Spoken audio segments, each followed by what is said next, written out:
Monday morning, June 9th, 1986. As the portly uniformed security officer unlocked the front door to the First Interstate Bank in Hollywood, California, the groggy and baggy-eyed employees dragged their feet as they slowly shuffled into the building to begin another week of wage slavery. Some made a beeline to the coffee machine, gulping down multiple styrofoam cups of some of the cheapest and nastiest coffee that Ralph's has to offer. Others sat shaking uncontrollably in the parking lot while in a dreaded stupor, staring off with blank expressions on their faces as they smoked cigarettes, facing down the inevitability of another 8-hour day of working in customer service. As a bank officer unlocked the vault and the door began to slowly swing open, her blood ran cold and her heart sank.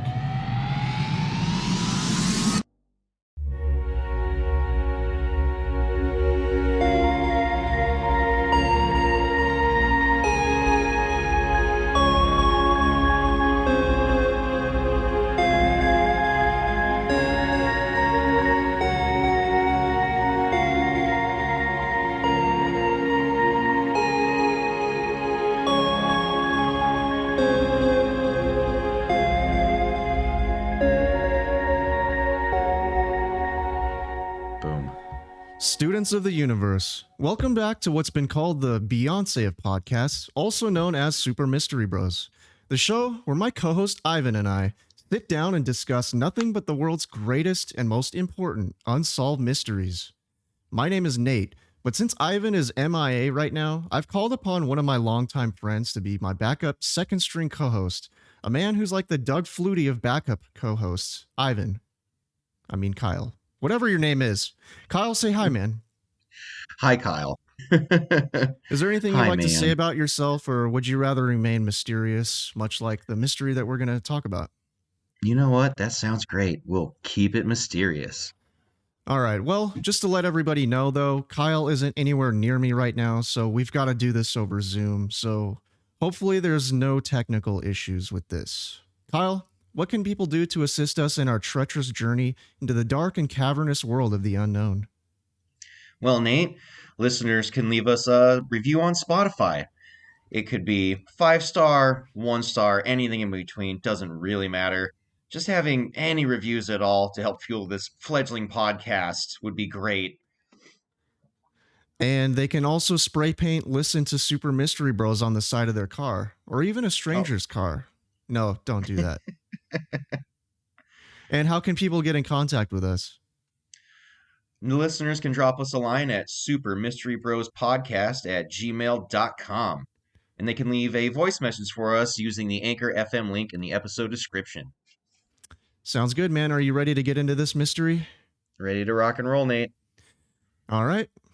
Although the typical bank robbery in the year of our Lord, 2023, involves some tweaker quietly whispering empty threats towards a bank teller, sprinting out of the bank with about $200, and then shortly afterward getting stomped half to death by 50 police officers as they lie crumpled face down on top of the scorching hot asphalt of the parking lot, the bank robberies of yesteryear were often much more sophisticated, well-planned, and thought out. There once was a time where bank robberies were considered to be the thinking man's crime, an art form, if you will, and we here at Super Mystery Bros long for those days to return. This is the story of one such crime. Summer 1986. As the movie Top Gun was crushing it at the box office and Hollywood executives were snorting detergent-like substances, a storm was brewing in the subterranean labyrinths just below the surface.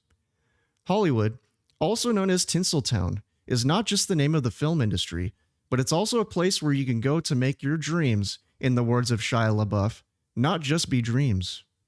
By the mid-1980s, amongst the backdrop of ugly-ass pale green and yellow painted buildings, filthy gutters glistening with the tears of failed actors and actresses, hair so huge it would be considered a fire hazard by today's standards, and crackheads who would do anything, I said anything, for $50, A group of daring individuals would set their plan in motion to take a melon scooper to Hollywood, achieve escape velocity, and break from the shackles of wage slavery forever. 8 p.m., Saturday, June 6, 1986. Police respond to an alarm that sounded at the First Interstate Bank building, located at 7700 Sunset Boulevard, on the corner of Spalding Avenue and Sunset Boulevard in Hollywood, California. Upon arrival, police noticed nothing odd about the scene. There were no signs of a break-in. No windows were broken, the doors were still locked, and the lights were off. Shrugging it off, they chalked it up to a malfunctioning alarm system and decided to leave to attend to more pressing matters, such as tweakers, tourists, and jaywalkers. As the weekend went by without further incident, Monday morning, June 9th, rolled around. As the employees of the First Interstate Bank shuffled into the building to begin their work weeks, a bank officer made her way to the vault, as was normal routine. The bank vault door slowly swung open, and upon her first glance inside, she was shocked and horrified by what she saw. The inside of the vault looked as if a bomb had gone off in there. Papers were strewn all over the floor, and a section of safety deposit boxes had been plundered. About $172,000 in cash was missing, which is the equivalent of $460,000 in 2022, and millions of dollars worth of contents from the safety deposit boxes had been looted, which included cash, jewelry, rare coins, and even a painting by French artist Henri Matisse. Police were immediately called and arrived at the scene. As they investigated the scene, it was found that a 20-inch by 25-inch hole had been cut through the 18-inch thick, reinforced concrete floor in the center of the vault, just enough for a person to crawl up out of, gain entry to the vault, and plunder the booty. Detective Dennis Pagenkop, who was first assigned to the case, stated, quote, "My initial feelings that morning, when we first arrived at the scene, was one of awe. I realized the fact that these suspects were excellent burglars. They would be extremely difficult to catch. They'd gone to a lot of work, and it was awesome." End quote. As it turns out, the thieves had entered the elaborate storm drainage system nearby before getting to work digging out a tunnel from the inside of the drainage system directly towards and then up into the bank vault. The tunnel itself was approximately 100 feet long, 3.5 feet wide by 4.5 feet high. All of it was dug by hand, but was finished with electric tools. To excavate the tunnel, the men worked at night and on weekends and moved more than 3,000 cubic feet of dirt, which would be approximately 1,500 wheelbarrow trips. The sewer water would be dammed up, then released each night, which swept the dirt away through the drain. The entrance to the tunnel that they dug was covered up and sealed with plywood and mortar each time they left, in order to disguise it from anyone who may have happened to go down there and see it. So, I want to say, man, it's starting to look a lot like the Alcatraz episode. Yes, I agree. Yeah, there's a lot of planning involved in this, a lot of patience, a lot of digging, steps, too. and a lot of digging. Some speculated that the original plan was to rob the vault a week earlier on the Friday before Memorial Day weekend, which would have given them an extra day to disappear before the wages at the bank would discover the money and valuables missing. However, investigators theorized that their electric drill had failed, and the gang had to resort to cutting through the 18-inch thick reinforced concrete floor by hand, using handsaws and handheld drills, and therefore were delayed by a week. Detective Pagenkop had this to say about the tunnels, quote, "The experts tell us that the type of tunnels they dug were very safe tunnels. The size of the tunnels, the shape of the tunnels were extremely expertly done, and the contour of the tunnels were done as such as to add extra strength and protection to those digging.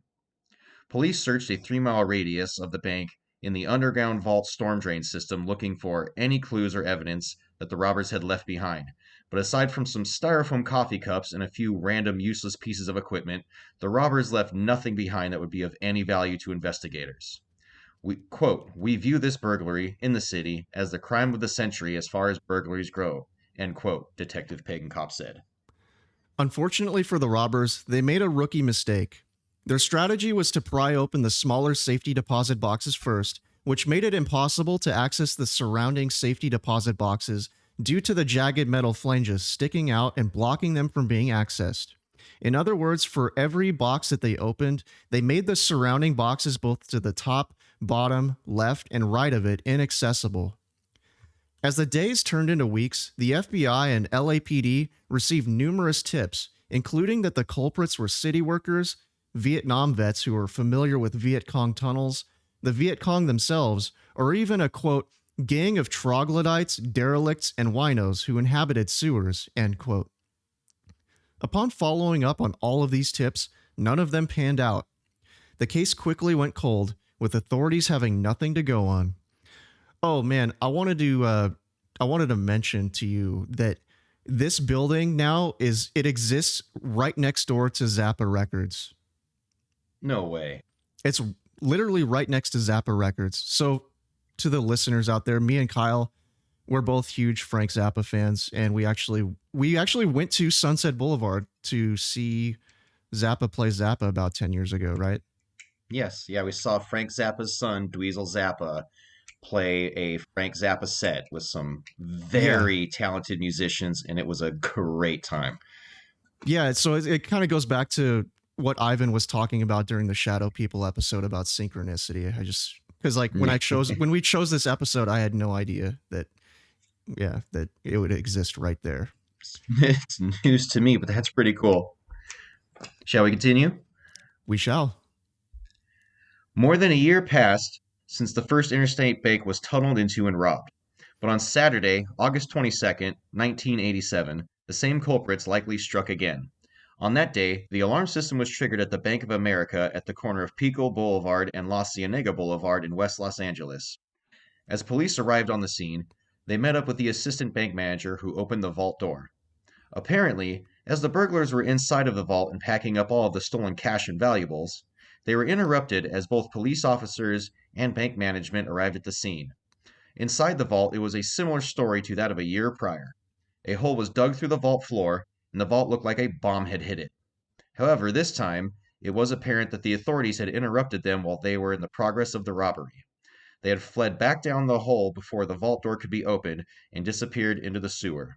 This time, however, they had left behind some valuable clues. The floor had a hole cut through it, and the robbers had to leave behind some of their tools and work clothes as they made a hasty retreat back into their spider hole. Among the items included an 18-inch core bit, a cutting tool used in construction to bore large holes through concrete. According to Detective Pagenkopf, the authorities were able to trace the core bit to where it was originally purchased in the San Francisco Bay Area, but the buyers had used a fictitious name, a fictitious construction company, and a fictitious address in San Diego, and they used cash to pay for it. He stated, quote, "Basically, we know that it was probably a white male that purchased it, but no other information," end quote. Yeah, so they basically did the exact same thing as before, except this time they attached a circular core bit to a drill, and then they used that to cut a perfectly circular hole in the bottom of the vault floor. And I think that extra, what would you call it, like trauma to the floor might have set off the alarm this time, and they weren't able to do Potentially, it. yes. Yeah. Yeah, I saw the pictures of both vault floors, and the first one was It's like definitely this weird hacked to rhombus pieces. shape. Yeah, second one, yeah, perfect hole, like almost alien perfect, just laser cut through the floor. Yep. Because they were interrupted, they were only able to steal about $90,000, equivalent to about $232,000 in 2022. They even left stacks of cash behind.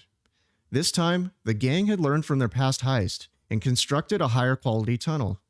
This time, the tunnel they dug was only 60 feet long, but was approximately 5 feet high by 8 feet wide and was supported by wooden beams.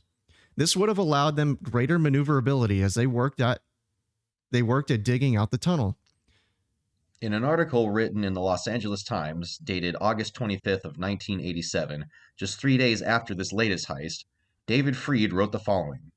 The burglars who tunneled their way into a Bank of America branch near Beverly Hills over the weekend may be responsible for a remarkably similar heist that occurred last year at a bank in Hollywood, authorities speculated Monday. Meanwhile, detectives and bank officials investigating the break-in at the bank at Pico and La Cienega Boulevards expressed amazement at the determination and precision of the burglars, who got away with $91,000 in cash from the vault. Quote, "This was no wormhole or anything," end quote, said Los Angeles Police Lieutenant Doug Collison, whose special burglary detail has assigned 6 detectives to work on the case with FBI agents. The burglars, quote, would have to require some knowledge of soil composition and technical engineering, end quote, Collison said. Quote, the way the shaft itself was constructed, it was obviously well researched and extremely sophisticated, end quote. He estimated that it took 4 to 5 weeks of work for the burglars to gain access to the bank's vault between 8 p.m. Friday and 8 a.m. Saturday. It is believed that the burglars first crawled through a manhole into an underground drainage ditch paralleling La Cienega, and then cut through the drain to excavate a straight, 60-foot tunnel supported by strategically placed timbers, Collison said. Bank of America spokesman Ed Hain estimated the shaft to be 5 feet high by 8 feet wide, and said the burglars apparently dragged through it a gas-powered generator as well as a special drill. When they reached a position directly beneath the vault room, the burglars attached to the drill a circular cutting tool with diamond-tipped teeth, then bolted the drill to the bottom of the floor. The generator-driven drill chewed through the yard-thick, steel-reinforced concrete floor, producing a perfectly round 18-inch hole leading into the vault room. The hole was about 3 feet inside the 300-square-foot vault room and aligned perfectly with the center of the vault door, Hain said. Quote, you get the impression that they knew where they were at all times, end quote, Hain said. Apparently, the burglars were so adept that they may have tapped into the bank's electrical system to provide light once deep inside the shaft, Hain said. The methods and degree of sophistication in the B of A job suggest that the same gang may be responsible for a similar burglary in June 1986 at a First Interstate Bank office in Hollywood. In that heist, burglars entered a storm sewer adjacent to the bank at 7700 Sunset Boulevard, tunneled under the building, and then drilled through a 3-foot floor of concrete and steel to reach the vault. First Interstate Bank officials said $190,000 in cash was stolen, along with the contents of about 70 safe deposit boxes. The burglars left behind sledgehammers and drills. Following that burglary, First Interstate beefed up security measures at its branch offices to prevent future break-ins through its vault floors, a move Bank of America officials said Monday that they were considering. First Interstate officials continue to offer a $20,000 reward for information leading to the arrest and conviction of those who tunneled into the bank. To date, however, there have been few leads, according to company spokesman John Popovich. Quote, you look at the modus operandi in our burglary and the one over the weekend, and it would sure seem to be the same, wouldn't it? End quote, Popovich asked Monday. An FBI spokesman in Los Angeles, Fred Regan, said agents were considering the possibility that the cases are linked, but said no conclusions would be reached until all evidence is examined, a process that could take weeks. As in the First Interstate Bank job, whoever burglarized the Bank of America branch left behind tools as well as clothing and food. End of article. All right, man. Let's just sum up all the events that have happened since then. So in summer of 1986, the first bank got hit. An unknown group of individuals dug under the vault. They were able to cut through the reinforced concrete floor of the vault, and they were able to get away with about $200,000 in cash, plus a lot of safety deposit boxes, millions of dollars worth of contents in the safety deposit boxes. And then approximately a year later, more than a year later, they did the same thing, except this time they dug a more circular hole. It was like a perfect circle using an 18-inch core bit.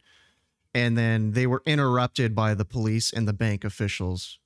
So they were only able to get away with about, what was it, $90,000 approximately? Approximately, yes. Which would have sucked because all that work digging that tunnel for probably weeks or months, and you'd only get $90,000 out of it. So yeah, I would have been pissed. Yeah.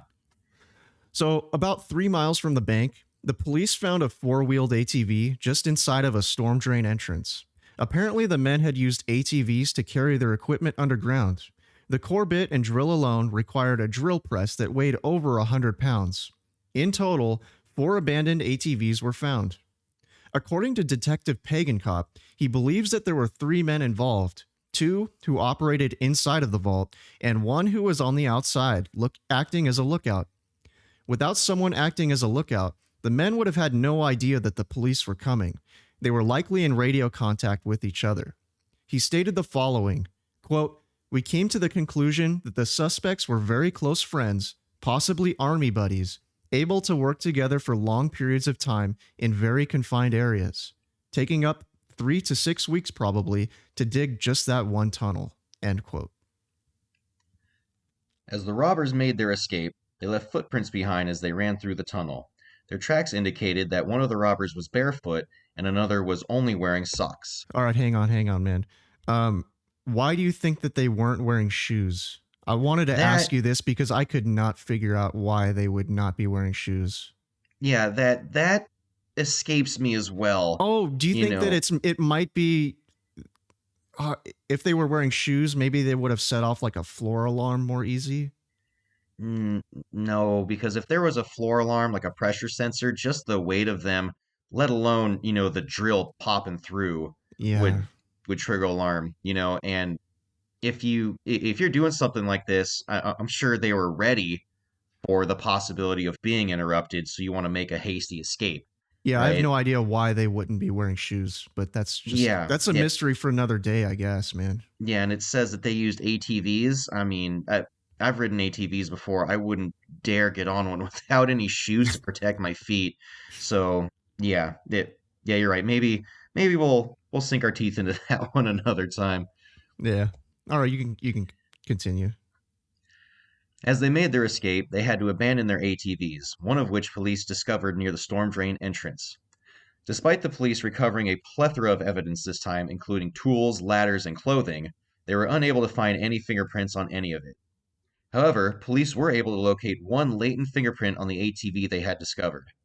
Despite that fingerprint being ran through police fingerprint databases, no match was ever found, indicating that whoever left the fingerprint had never been arrested before. Yeah, they were probably wearing work gloves the entire time, or nearly the entire time. Yeah, I'm surprised they even found the one fingerprint. Yeah.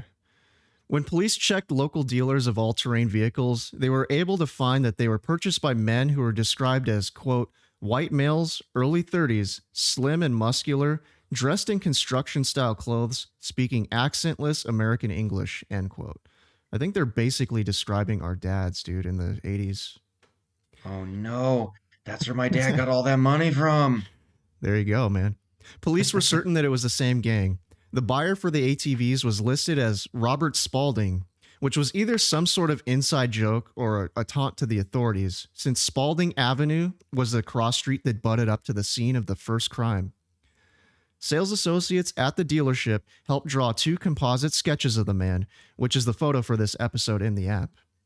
He was described as a Caucasian male, about 35 years old, 6 feet tall, and rugged looking, as if used to outdoor labor. His only known address was a post office box in Hollywood. In total, either one or two men using the name Robert Spaulding purchased a total of 5 ATVs. Shortly after the second crime, authorities discovered a third tunnel, nearly completed, which led near another vault at a Union Federal Savings and Loan, located at Wilshire Boulevard in Beverly Hills.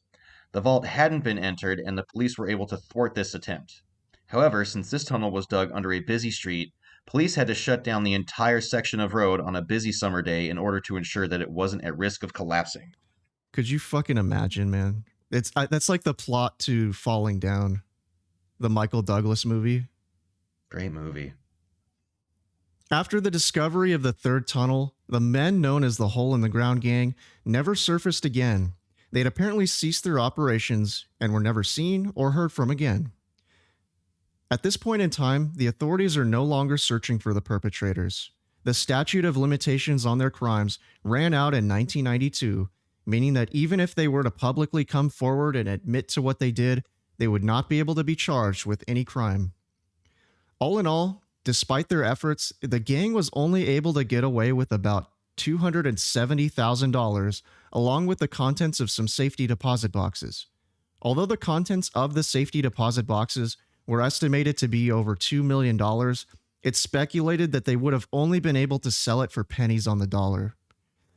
All right, man. So this gang of unknown individuals, they hit 2 different banks successfully. Well, you can argue that the second one was a failure in comparison to the first because they got away with a lot less money than they did the first time. But they still did get away. Yeah, they still did get away. And then they were working on a third tunnel, at least another third tunnel, and they were not able to get into that vault before police were able to discover it. All right, man. So this one's a little bit of a short one. I want to know, are you ready to go over your theories? Would you like me to go first or second? I'll go over some of my theories. This is my first time. All right, yeah, you can begin whenever you're ready, man. So I want to All right. ask you, who do you think that these guys could have been? I know we can't name names or anything, but who do you think, what kind of person or people do you think would have done this and why? I know, You of course, know, it's money, but do you have any thoughts about why? Any further elaboration besides just raw greed, or do you think it was all greed? well, first of all, I think these guys were professionals in their respective trades. Maybe not professional criminals, but from what they said about how the tunnels were dug, right? And especially the second hole being cut in the vault floor, and a few other things, it sounds like these guys really knew what they're doing when it came to dirt, concrete, tunneling, things like that. Um, as to why they did it, I can really only, venture some guesses, but one of the guesses I came up with is maybe these guys got screwed over by the first bank somehow, right? Maybe they lost their jobs or their contracts for some dumb reason, right? And they have mortgages and bills to pay. Like, I don't think these guys did this to get rich. I think they did it to make up for lost wages that this bank may have caused them for one reason or another. Well, that's interesting, man. Yeah. And Yeah, but I don't what think kind that of they profession do you think that they were? Because to me, I kind of have my own thoughts, but I want to know what you think first. well, I think that each guy was probably a professional in a different trade. So you'd have a professional tunneler. I'm not sure what the exact technical term for a tunneler would be, but someone who knows, like they said, about soil composition, about supporting your tunnels, how to excavate dirt, how to move dirt. They were saying the first vault entrance would be boarded up and had what would they say? They Basically covered it cut. with plywood and mortar each time they Yeah, and left. and mortar. So I'm thinking one of them was a mason, a concrete worker, Yeah, right? To be able to plaster this over every single night or early morning when they're done, be able to take it all down, right? And when you do this, plywood could be reused, but the mortar needs to be scraped off and redone every single time they dig, right? that's a And pain on in the top of ass. that, yeah, yeah. And on top of that, this guy also knows how to get through steel reinforced concrete. Like this isn't what the sidewalk's made out of, this is special bank stuff. I'm thinking they may have also had an electrician on the crew because they were theorizing that they may have tapped into the bank's electrical system for the second dig. I think that holds a lot more weight than using a gas powered generator because in a confined space like that, if you run a generator, you have exhaust fumes you have to deal with, which are potentially deadly.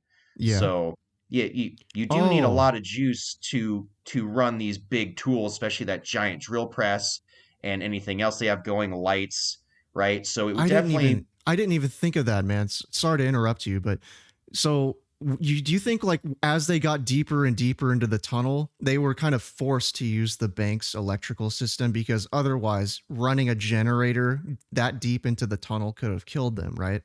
Yeah, yeah, and these guys are putting in how God knows how many hours a night doing the dig, but I think if you spent time in a confined space with a gas generator for even 1 hour, you might not be coming back out of that tunnel. Yeah, that's a So, good point, man. I think that may have been another tradesman, an electrician who has the knowledge to tap into high voltage wires feeding a commercial building like a bank without actually cutting the power, just tapping into live wires to feed their equipment. Yeah. So, I totally agree with you. I think at least one of these guys was an electrician. I think Yeah. all of them were tradesmen of some sort. But I would want to ask you, how would they know what direction they're digging in at all times and how long to dig the tunnel and all that? Do you think that they had to have like a really good surveyor on their crew too? I'm not sure about Surveyor. I didn't think about that possibility, but I will agree that that is a possibility. The two possibilities I was coming up with was maybe an inside job, as someone that could tell them the layout of the bank.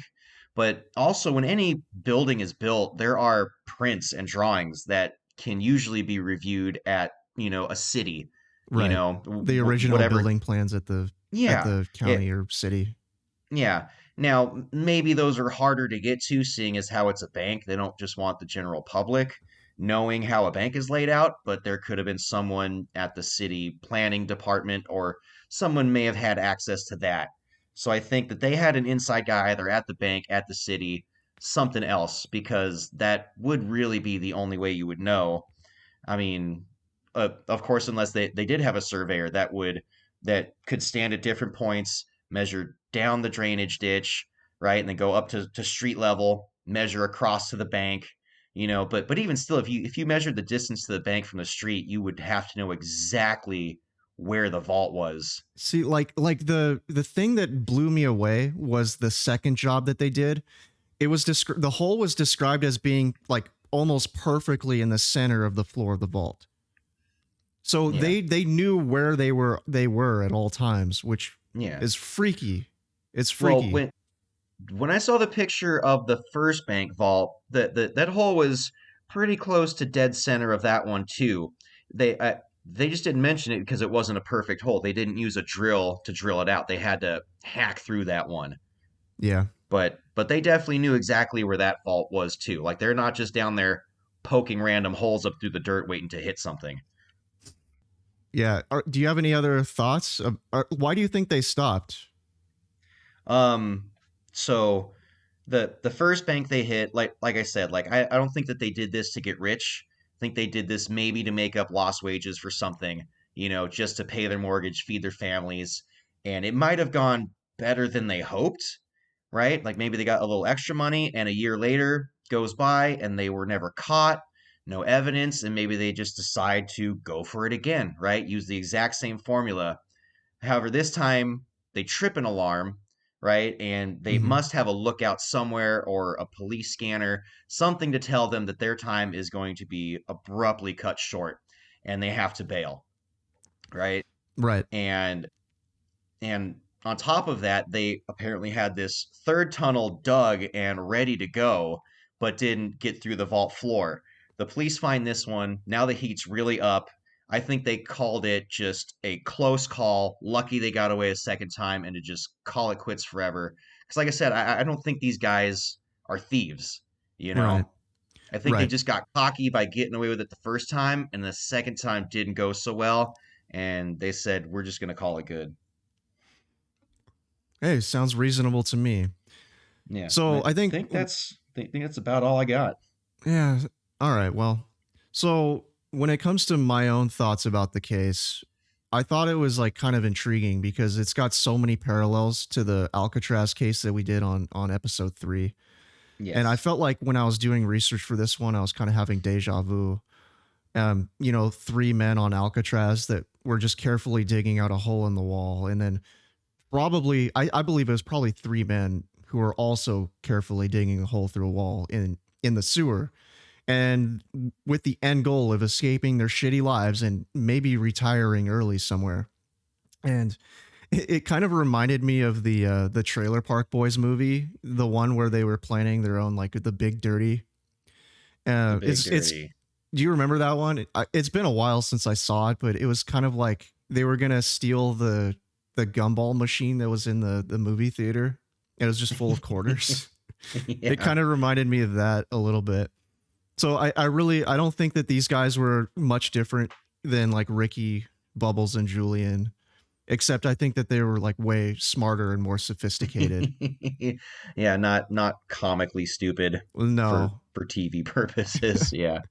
Yeah, I'm not sure if these guys were like ex-army or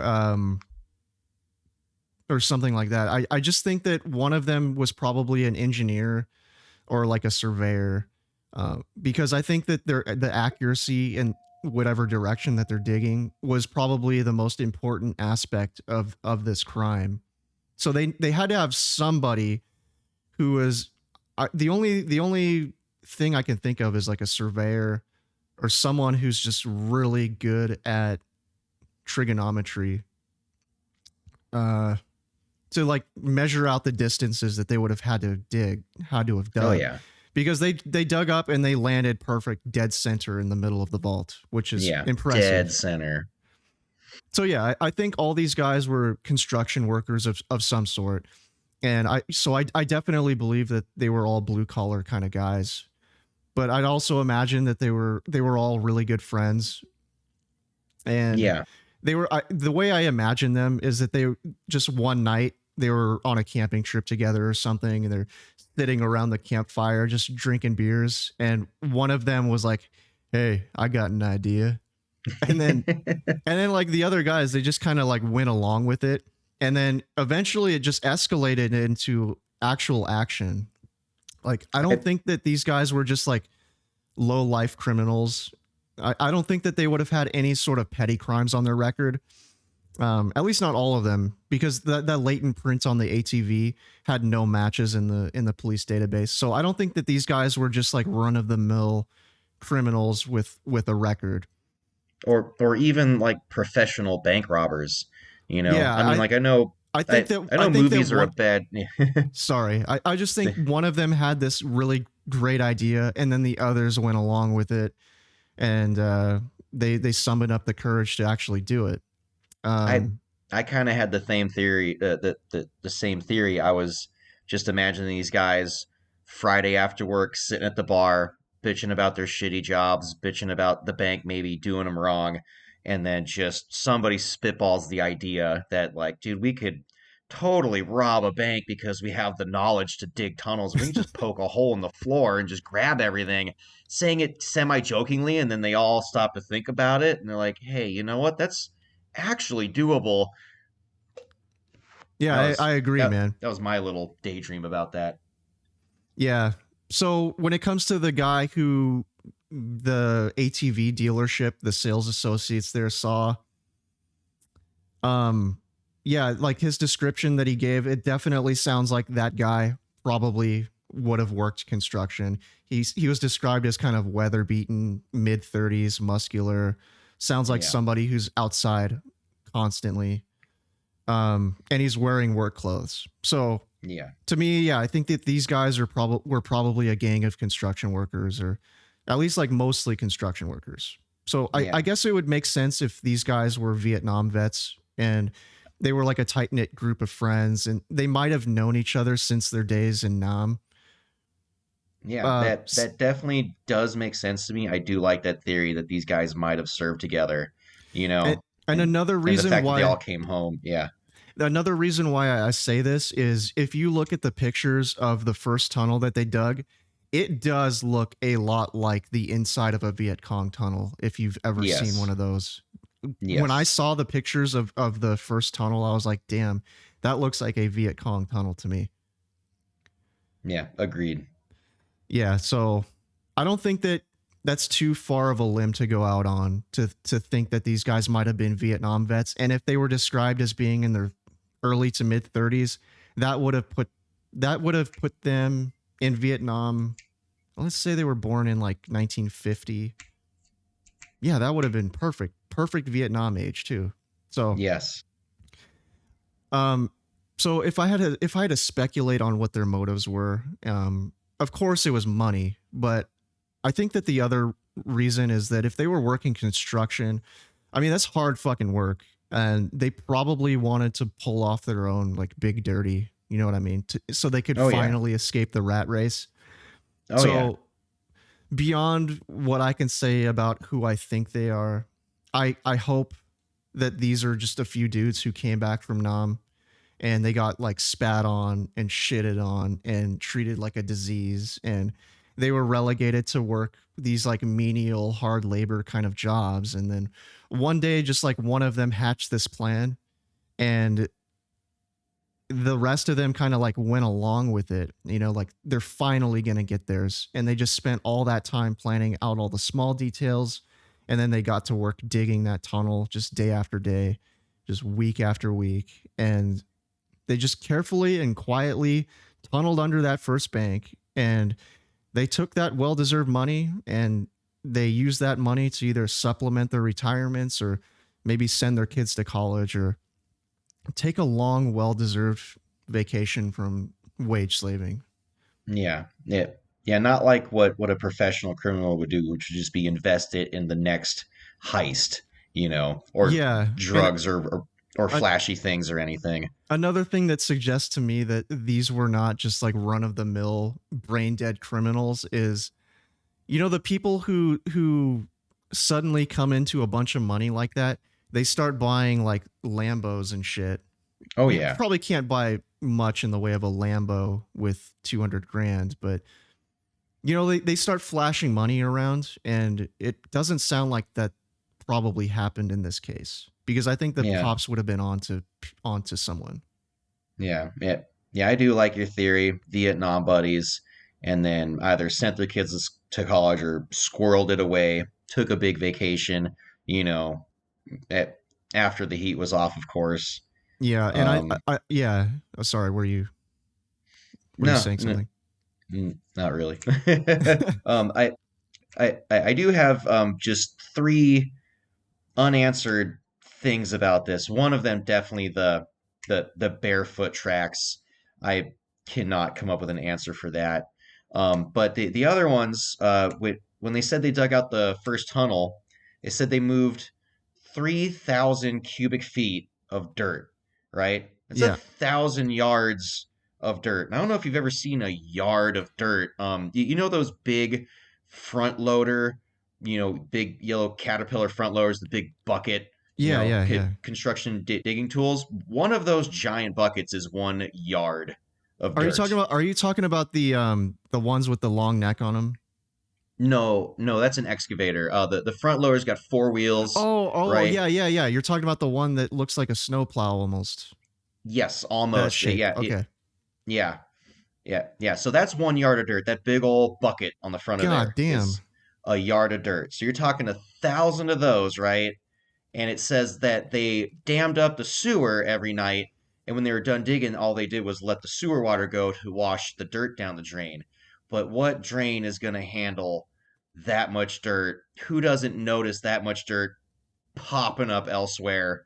You know, yeah. So that's just another unanswered question I have. But Is what if it gets just spread out throughout the entire like storm drain system?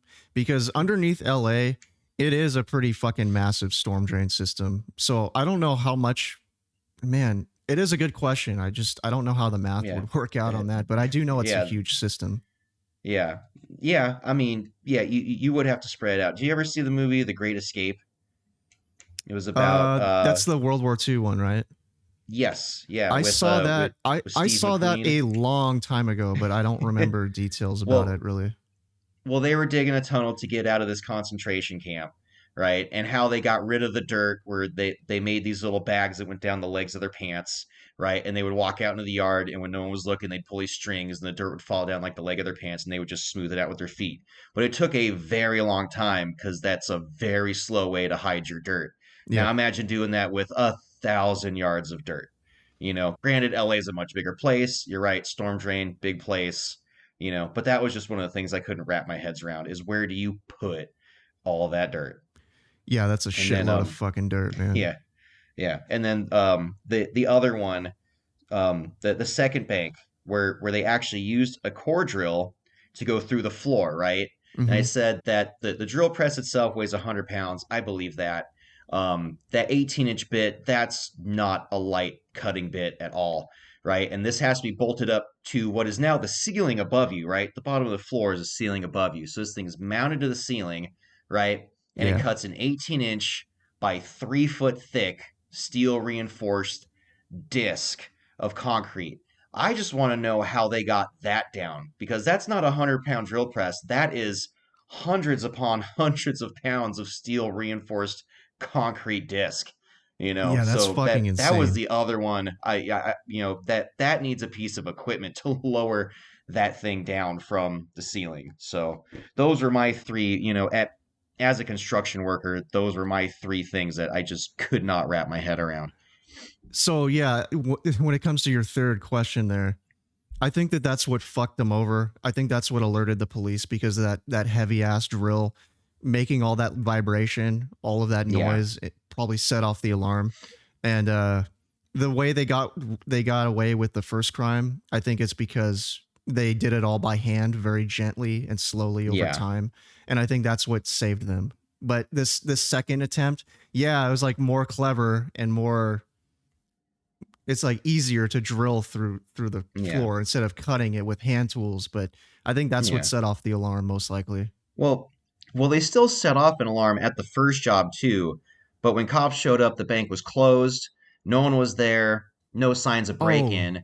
So they just racked it up to it was just a false alarm, which happens with alarm systems, you know. But so I don't know if during the second job, because I think they said it was on a Saturday, maybe there were people in the bank. I'm not sure. no, I'm not sure either. It was a bit unclear, but it sounded like the police might have contacted the bank management and then they met at the bank because the bank was closed on Saturday. So somebody Okay. had to come and open up the bank for the police, and then they investigated the vault because now they're aware that there's this gang running around drilling under banks. So Yeah. yeah, man, I think that Yeah. I think these I So I think think that was the big difference. yeah, and I think that after the police discovered their third tunnel, they knew that the gig was up. They were Yeah. never gonna get away with a fourth. No. And after all of that fucking work, you go from a pretty nice score the first time, a disappointing score the second time, and then your plans completely foiled the third time. I think they were just like, fuck this. That was a lot of work for no reason. We're not going to do Yeah. that. It not only Yeah. is And it then risky, but we didn't get anything from it. yeah, exactly. Risky. Like you stack that on top of if we do get caught, we're going to jail for a long time, and then it definitely really wasn't worth the effort. Yeah. But good on them for for getting away with it two times in a row. You know, Yeah, they if it you know, sorry, go on.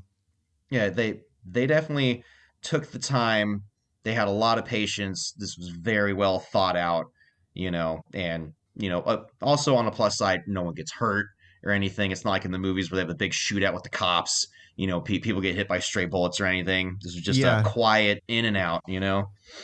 Yeah, and because they didn't hurt anybody or threaten anybody, I got to say you guys are legends, and my hat goes off to you if you're still out there somewhere listening to this, or if you're a family member of one of the guys. I salute you.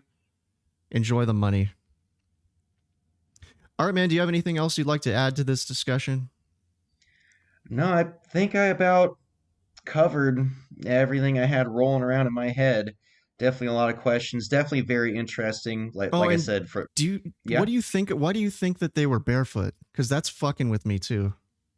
that that is mind-boggling. Barefoot. I mean, unless I don't know, because they had ATVs, so I don't even know where those footprints would come from. Because construction workers wear high top boots. Those don't just fall off.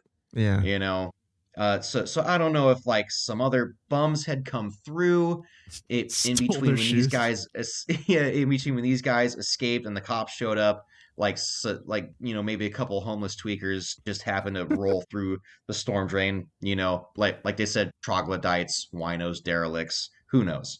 I'm not entirely convinced that those tracks belong to the the thieves, the perpetrators, whatever you want to call them. Well, I think the tracks were inside of the tunnel, and then that's how they knew that. Oh, Yeah. So there's that. Well, anything else you'd like to add, man? I don't think so. I think that was it. This has been quite fun, man. Thank you for letting me fill in for Ivan the Awesome. You're welcome, man. Do you have any apologies, clarifications, or shout outs before we go? I would like to give a quick shout out to the crew that's been working on my job site for the past couple of weeks. It's been a little hectic. These guys have really been busting ass, And I just want to say that out loud because I'm probably going to force these guys to listen to this come Monday. Okay. Do you Y- any Yeah. names in particular, or do you just want to shout them out as a group? No, I'll just shout out the crew because the crew kind of rotates, a few guys at a time. It's not always the same crew every day, you know. But no, they've been doing a great job, Just wanted to let them know that. And maybe one more shout out to Ivan. It's very nice of him to let me fill in for him. Yeah, shout out to Ivan. He's really good. Well, I've also got a shout out to give myself. So I want to give a shout out to Apple Podcast reviewer Mayatej for leaving us a glowing review on Apple Podcasts, and we can't thank you enough. You're obviously just an absolute pillar of the community, and you have an extremely high IQ, and much like G.I. Joe, you're a real American hero. All right, man, I think it's time to get out of here. Like sands through the hourglass, so too are the minutes of our podcast. But don't fret, dear listener. We'll be back again to breathe new life into an old mystery next time.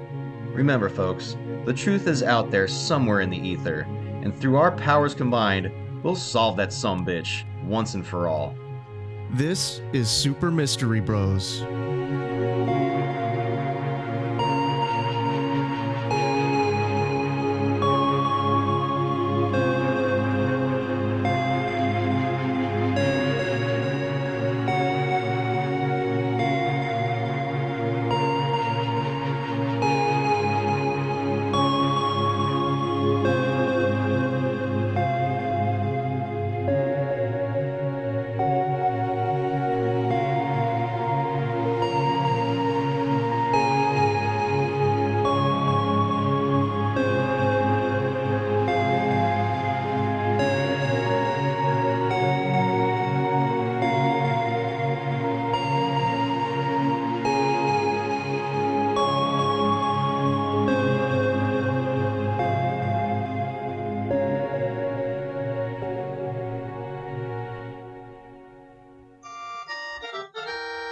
Oh shit. Are you playing Super Mario over there? No, man? no, it's my ringtone, man. It's fucking rolled. Hang on.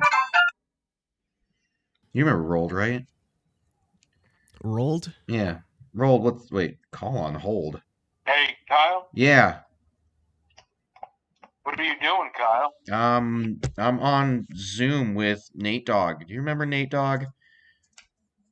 My fucking Nate. No, Nate actually.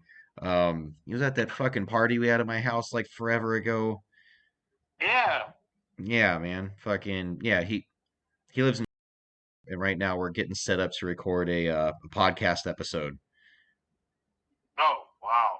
I was gonna say, tell him to wait a second, but sounds like you guys are getting in for something real serious.